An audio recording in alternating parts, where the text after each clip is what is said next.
think a lot of relationships tend to be like this gotcha game of like, oh, we lay down rules and you've broken them, I'm gonna, feel morally superior. And I just really reject all that for relationships. I feel like relationships for me about like kind of finding your best friends in a relationship. Like I feel like I want to talk to you about all the exciting things that are happening to me, and many of the exciting things that are happening are I'm, getting involved with other people. I'm having wild sex with other people. It's really cool. I want to come home and tell you all about it, and I want to hear about yours too. And it's identical to me the way I would talk to my best friend. Right? Oh wow, you've got someone new in your life. Tell me everything. I really want to hear it. And for me, that is incredibly bonding. It really, really is deeply intimate. To me, it was more like, if a rule is broken, there's probably a reason. And I'd rather find out what the reason was than kind of like stand in judgment over the person doing it. Absolutely. But I mean, I also think you're a very emotionally developed and emotionally healthy individual.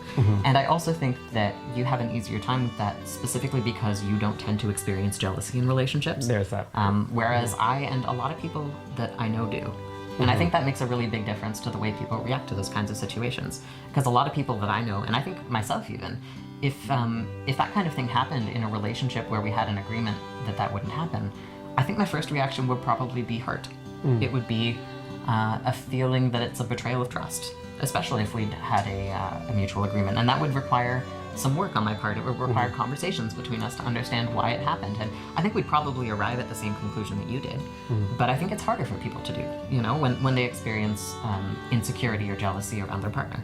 Yeah. So. Yeah, it's a bit tough for me because I don't experience jealousy. I find it very hard to understand people who do, and it's this clear blind spot for me that I have sometimes no idea why you're having some reaction about something. I'm like, what's going on? I don't get it. Everything's fine, and then you're like, no, it's really not for me. You're having something, and so that's a big struggle I think that we sometimes have. Absolutely, is navigating that. But again, communication is the thing that solves everything. Yes, and emotional responsibility, right? Yeah. I mean, my jealousy. Fundamentally, jealousy is a cover emotion. It's not a thing in itself. What it is the first knee-jerk emotional response to something else going on. And usually for me, that something else is some insecurity about our relationship because I've made some assumptions that don't make sense. It's that difference between I'm hurt versus you hurt me, right? I am hurt a fair bit. That doesn't mean you hurt me. That's not what, you didn't do anything to hurt me. And it's important that I take ownership of that, I think. And that when I come to you and talk about it, it's not from a perspective of I'm hurt and you did something to do that. It's from a perspective of, so I'm hurt. I think it's probably for these reasons.